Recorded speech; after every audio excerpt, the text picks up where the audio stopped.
It goes without saying the Hulk is known for smashing things, and he doesn't need much encouragement to do so. Smash. But although the big green guy might describe himself as the strongest there is, Welcome, strongest Avenger.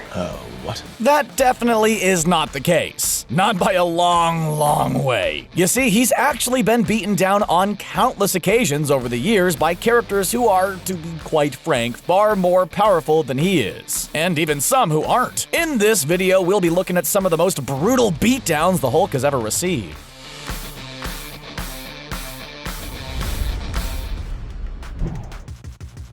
The Hulk may have lost more than one fight in the Marvel Cinematic Universe, but he's only been on the end of a single truly one-sided beatdown, which came at the hands of Thanos in 2018's Avengers Infinity War. You see, in previous fights, such as the one against the Hulk Buster Armor in 2015's Avengers Age of Ultron, while he was knocked unconscious, he'd given as good as he'd received prior to that.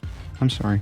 But that certainly wasn't the case against the Mad Titan. Even when the big green guy completely blindsided Thanos, the prune-chinned villain was completely unconcerned by the situation, and he quickly turned the tide in his favor. After flat-out overpowering the Hulk to release himself from the Avengers' grip, he soon retaliated with a series of precisely placed punches reminiscent of a world-class boxer. Hulk was swiftly overwhelmed and bleeding, courtesy of the MCU's Big Bad, and he was finished off with a slam to the floor that a prime Hulk Hogan would have been proud of. Loki may have preemptively proclaimed to Thanos that he had a Hulk on his side. We have the Hulk. But when the guy the Hulk's attacking is stronger, more durable, and to put it simply, a far superior fighter, that Hulk might as well have been a mosquito. One of the most fun things about the world of comic books is that crossovers can happen, which means characters from different publishers can meet each other. Granted, some of them are ridiculous, but they're always interesting. Batman has crossed over with aliens, Archie has crossed over with the Predator, and the X-Men have crossed over with Star Trek, just to name a few. But DC and Marvel have crossed over on several occasions, and in 1996's DC vs. Marvel, the Hulk fought Superman. Given that the pair are both absolute powerhouses, you might think it would be a close fight, but in truth, it really wasn't at all. Superman and the Hulk did trade a handful of blows, seemingly quite evenly, but it was quickly revealed that Superman was holding back, as he normally does, to avoid killing his opponents unnecessarily. When he realized that the Hulk was a tough cookie, he decided he had to end the altercation and unleashed a single, powerful punch that finished the big green guy with ease. The whole battle took only 3 pages of space. So yeah, if you've ever argued Hulk could beat Superman, even though crossovers mean very little, this was a pretty emphatic no in that regard. Heck, Supes didn't even use his super speed, which would have made the fight even easier. Another DC character who got the better of the Hulk in a physical exchange is, believe it or not, Batman. I'm Batman.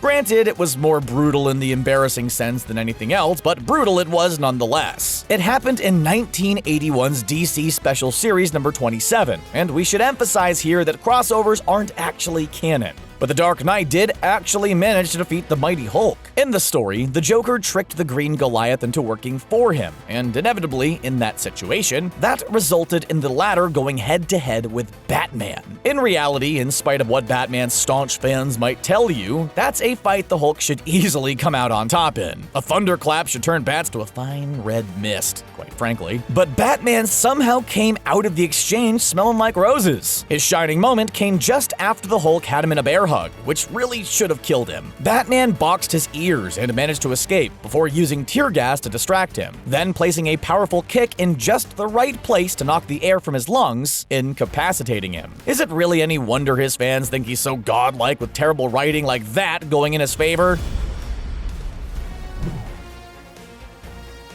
Remember in the first Avengers movie when the Hulk smashed Loki and proceeded to call him a puny god?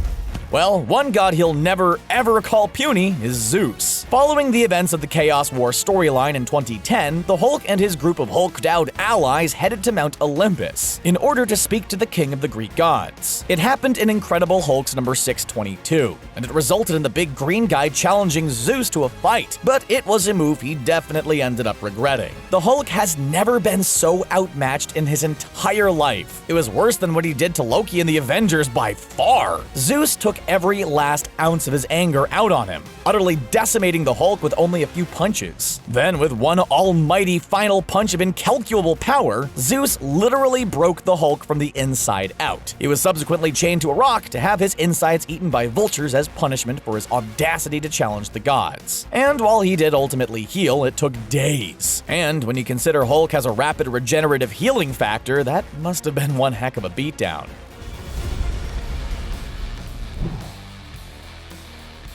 In 1992's Hulk Future Imperfect, the Hulk traveled to an alternate future to face his ultimate challenge, himself. We find out that the future version of the Hulk goes mad from a combination of radiation and grief, and takes on the mantle of the Maestro. The younger Hulk that readers are more familiar with is both cocky and undoubtedly very strong. But Maestro is more experienced and knows exactly what Hulk is going to do before he does it. He literally knows his every move. After all, he is just a past version of himself. Eventually, that means he manages to get behind him, where he snaps his neck like a chicken. What follows is the Hulk being tortured by Maestro, whilst he's completely helpless and immobile, for more than a year, in ways he knows will hurt him the most, which rather weirdly includes sending a lady slave to join him in bed and pretend she's Betty Ross? Yeah, I guess that happened. That live-action beatdown in last year's Avengers Infinity War was far from the only time the Hulk has been taught a lesson by Thanos, with one of the most famous occasions being in 1991's Infinity Gauntlet comic book arc. When Thanos brought the Infinity Gems together in the story, he essentially became the god of the Marvel Universe, and the comic book version of Thanos is already massively powerful to begin with. The gems meant he was capable of killing anyone, destroying anything, and reshaping the universe however he pleased. And although Marvel's superheroes attempted to stop him, even the most powerful amongst them were in for an uphill struggle, to say the least. The Hulk teamed up with Drax the Destroyer in an attempt to take the gemless Mad Titan down. However, the attempt backfired, as the villain merely had to swat his hand like a human swatting a fly, and the Hulk was brutally smacked down along with his fellow Green ally. Even without the need for the Infinity Gems, Thanos is the Hulk's physical superior, and possesses a plethora of more esoteric powers. He is vastly more powerful than the big green guy.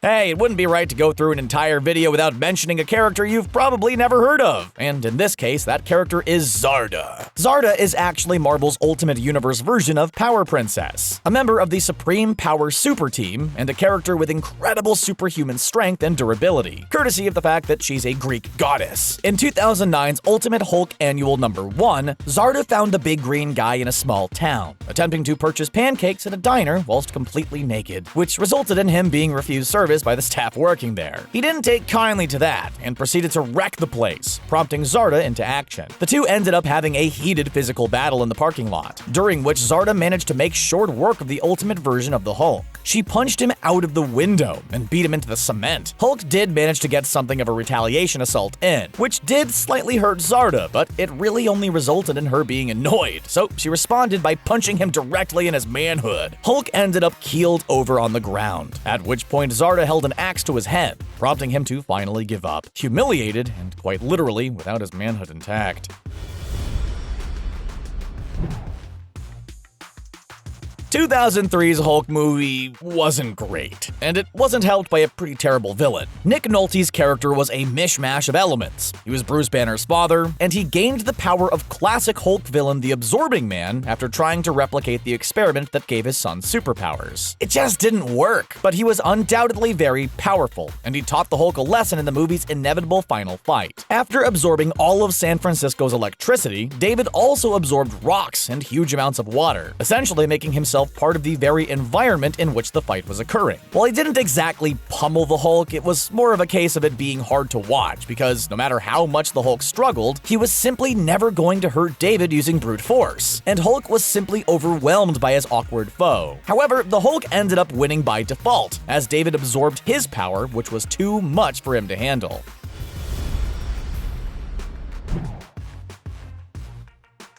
The Sentry, whose real name is Robert Reynolds, was once a teammate of the Hulk's and one of the big green guy's only real friends. However, the Sentry also has a dark, malevolent side, the Void, and it delivered one of the most brutal beatdowns the Hulk has ever received. It happened in Sentry Volume 2, Number 3, not long after the hero had returned to the public eye after a long absence. He asked the Hulk to accompany him into the negative zone to help recover his own lost memories. Being good buddies with him, the Hulk eagerly agreed, but sure enough, the Void arrived and attacked the Green Goliath without mercy. The black entity literally broke every bone in the Hulk's body, and it did so with consummate ease. After the heroic pair returned home, the Hulk was shown to have been rendered a quivering wreck, unable to even look at his old friend. Seriously, never has the big green guy been so scared.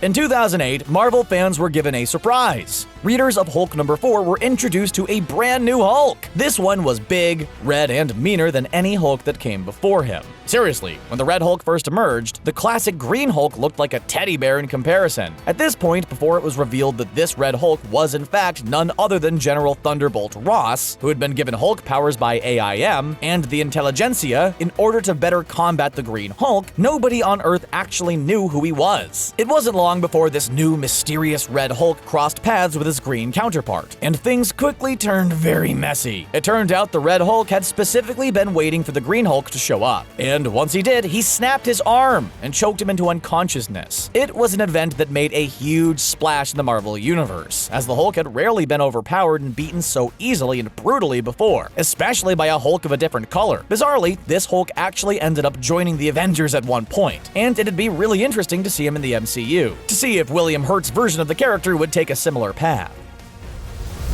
Can you think of any other times the Hulk was brutally beaten down? Which ones should we have included here? Let us know in the comments section below, and don't forget to like, share, and subscribe to Screen Rant for more great videos just like this one. Bye for now.